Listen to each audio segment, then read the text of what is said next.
Hello everyone, and welcome to another episode of Storytime. Today I'm going to do something a little bit different. Today I'm going to tell you a story that is based on a fairy tale that we are all familiar with. One that recently got a live-action remake because Disney can't come up with new material anymore. I'm talking, of course, about The Little Mermaid. But this isn't Disney's version of The Little Mermaid. The original tale of The Little Mermaid is written by Denmarkian author Hans Christian Andersen, and it's nothing like the happy-go-lucky little story that we grew up listening to. It's definitely a lot darker, and it has a much more important lesson at the end of it. The story that I'm about to tell you is heavily based on Andersen's version, but I changed a couple details to make it more interesting. Ladies and gentlemen, I present to you the story of the Diminutive Fish Lady. Our story takes place in the Pacific Ocean, and it centers around a beautiful young mermaid named Calibri. You see, it is tradition in the lost city of Pacificus that when a mermaid turns 15, in mermaid years that is, she is to go and explore the overworld to see what it's like. Kinda like how Amish teenagers are allowed to step out into the real world and see what it's like, and then they realize how much better it is here and they never return to their silly little village. Sisters, today's the day I get to go to the surface. I wonder what it's gonna be like. It's not that exciting. I went there last year and all it was a bunch of miserable people working jobs they hate. Yeah, and the year before that when I went, I found it really hard to move around. Everyone was laughing at me because I couldn't stand up on my 2 feet or whatever those weird looking hands are called. Apparently some humans view them as aphrodisiacs. You know, after today, the only sister who won't have traveled to the surface is Veranda. Yeah, whatever. I don't even want to go. I bet it's just like down here but without any water. Nah, only like 30% of it. Well, I'm gonna see for myself. Wish me luck, girls. Calibri emerges from the briny depths. In the distance, he spots a cruise ship and is confused as to what it really is. What the hell is that thing? It looks like a whale, but different. So today is your birthday. Happy birthday to you. Today is your birthday. Who is that guy? He's hotter than a hydrothermal vent. Oh, I wouldn't give to be his princess. He's probably already taken, though. I thank you all for throwing me this extravagant celebration to commemorate the anniversary of my birth. Hopefully this time next year I will be celebrating it with a special someone. Well, this is it. This is my moment. This is what I've been waiting for the past 15 mermaid years. Alright, time to make a good first impression. Unfortunately, there was no time for Calibri to continue fantasizing about her new crush. For a terrible storm came along and a bolt of lightning struck the ship, causing the prince to fall overboard. Yeah! No, I cannot swim! This was actually my first time out in the ocean! Ah shit, I'm gonna hazard a guess and assume that humans don't have gills. I'm not about to let my future man die. And so Calibri sprung into action, grabbing the unconscious prince and dragging him to the nearest shore. Fear not, my prince. I shall wait here until you wake up. Although if someone comes by, it might be a good idea for me to hide. I mean, no offense, but I know how you humans are, and I don't feel like being hunted down for food or blubber. Not that I have any, of course. I mean, sir, I haven't exactly been going easy on the tuna sandwiches, but... Ah, shit, someone's coming! Where am I? Hey, look, it's that prince! We found him! Ha, he's alive after all. Maybe if we bring him back, they'll reward us with a hefty sum of cash. Well, what are we waiting for? Let's get this guy back to his castle! The two people grab the prince and bring him back home.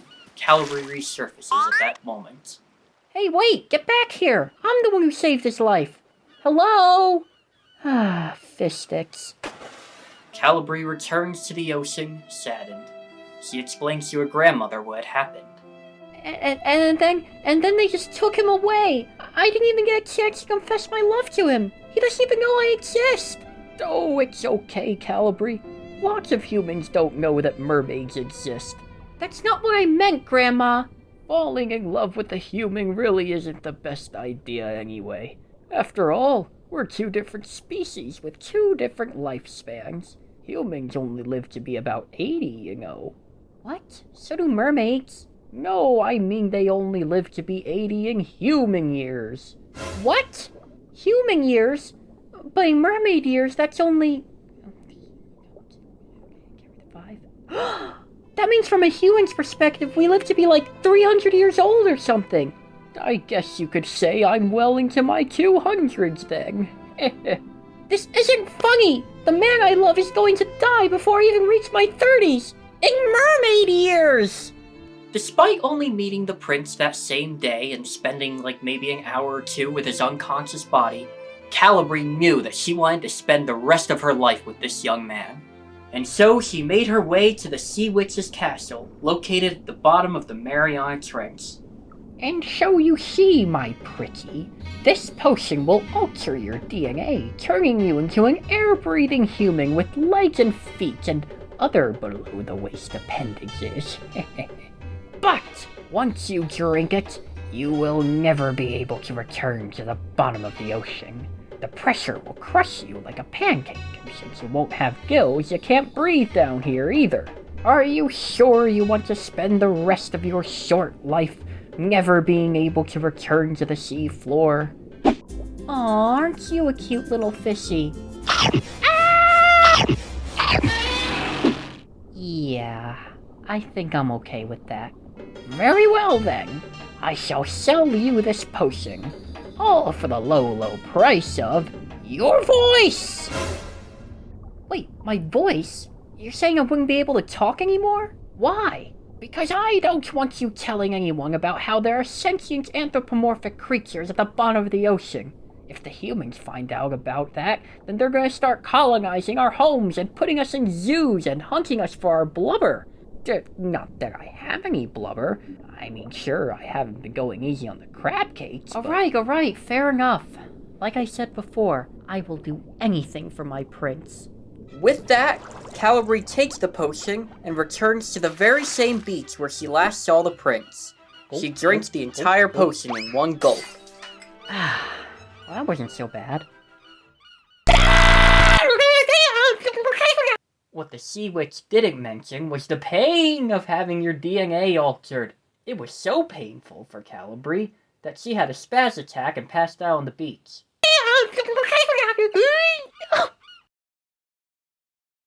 Calibre awoke to find the prince standing right in front of her.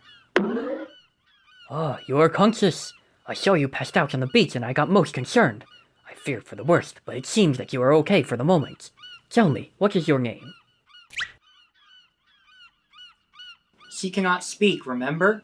And so instead, she tries to do an interpretive dance with her new legs. Unfortunately, dancing is very painful for Calibre. And of course, she's not used to walking yet, nor is she used to that feeling you get when the sand is super duper hot and it feels like you're walking on spikes or hot coals. It was so bad, in fact, that her feet started to bleed. But she tried her best to hide her pain in order to impress the prince. My oh my, you may be a woman of few words, but you most certainly are a great dancer. Come, I shall introduce you to my family and friends. Taking a strong liking to Calibre, the prince and her formed a deep bond, and they became the best of friends. They did everything and went everywhere together. The prince even trusted her enough to share his deepest, most personal thoughts with her. I mean, who was she gonna tell anyway? Eh? I'll see myself out. But then one day, the prince mentioned something that catches Calibre's attention real quick. I must confess, being royalty is not all it's cracked up to be. I mean, sure, it has its perks, like the free food, fancy clothes, and lack of living expenses. But at the same time, you possess a family who wishes to make all of your decisions for you, and you do not have a say in the matter because their rankings are above yours. For example, my parents, the king and queen, have set up an arranged marriage with a princess from the neighboring kingdom. I have never even met this girl in person. This news frightens Calibre. An arranged marriage? That would mean their chances with him are nothing. But you know what? I am done listening to my parents. I refuse to marry that princess, because there is a different girl in my life for which I have fallen for.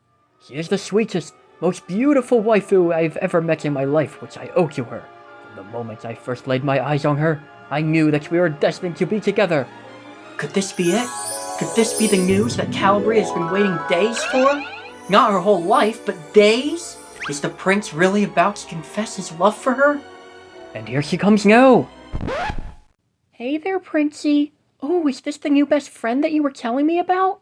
Oh, did you tell her the news yet? We're getting married! That's right. This is the girl who saved my life that fateful day when I had almost drowned, and for that I am eternally grateful.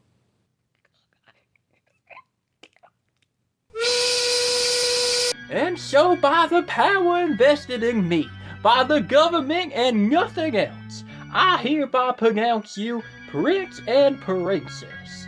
You may now kiss the bride. Ooh, tough break, Calibri. The man you sacrificed everything for not only doesn't love you back, but he's kissing another girl right in front of your face. Knock it off, Kristen. You're rubbing sea salt in the wound. Well, I'm definitely not going to the surface now.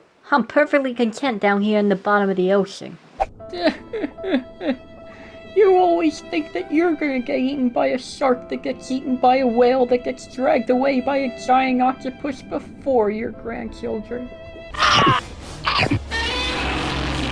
Yo, Callie, I got a solution. Use that thing to kill the prince, then have his blood drip on your feet and you'll turn back into a mermaid. The sea witch told me that's the only way to reverse the effects of the potion. Calibri couldn't bring herself to do it. This was the man that she loved more than anything. And though she had sacrificed everything just to be with him, only to get turned away in the end, his happiness was more important to her than her desire to return home.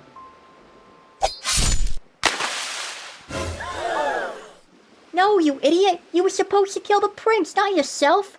It's bad enough the Cambria got eaten by a shark. Wait, wouldn't it have made more sense to kill the girl instead? From a practical standpoint, yes. From an ethical standpoint, not so much. I mean, she had nothing left to lose besides her life, though. Why at that point would you be concerned with ethics? That's why. I'm free! Free Calibri! Wait, you mean a ghost?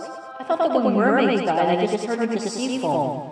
Having sacrificed her very life for the man that she loved, Calibri's act of selflessness earned her an eternal soul, something that mermaids do not get. What the? She turned into a ghost? That doesn't happen to mermaids. We don't have souls. Man, that's just not fair. How are we gonna live 300 years and not even have a soul? Farewell, my sister. It is my duty as an earthbound spirit to do good deeds for humanity until I am deemed worthy of entering heaven. Ah, there's the stipulation. And that, my friends, is the tragic story of the Diminutive Fish Lady, the original version of the Little Mermaid, with a few minor details changed. I mean, I didn't really change the overall plot, I just, changed a couple minor details, Doesn't end very happily, does it? I mean, I guess the ending isn't really terribly sad. I mean, it's kind of a bittersweet ending if you think about it, because her soul is freed from her mortal body. And I probably should have mentioned this earlier, but apparently mermaids didn't go to heaven either. Apparently they just turned into sea foam or something. I didn't feel like animating that, so, but, yeah.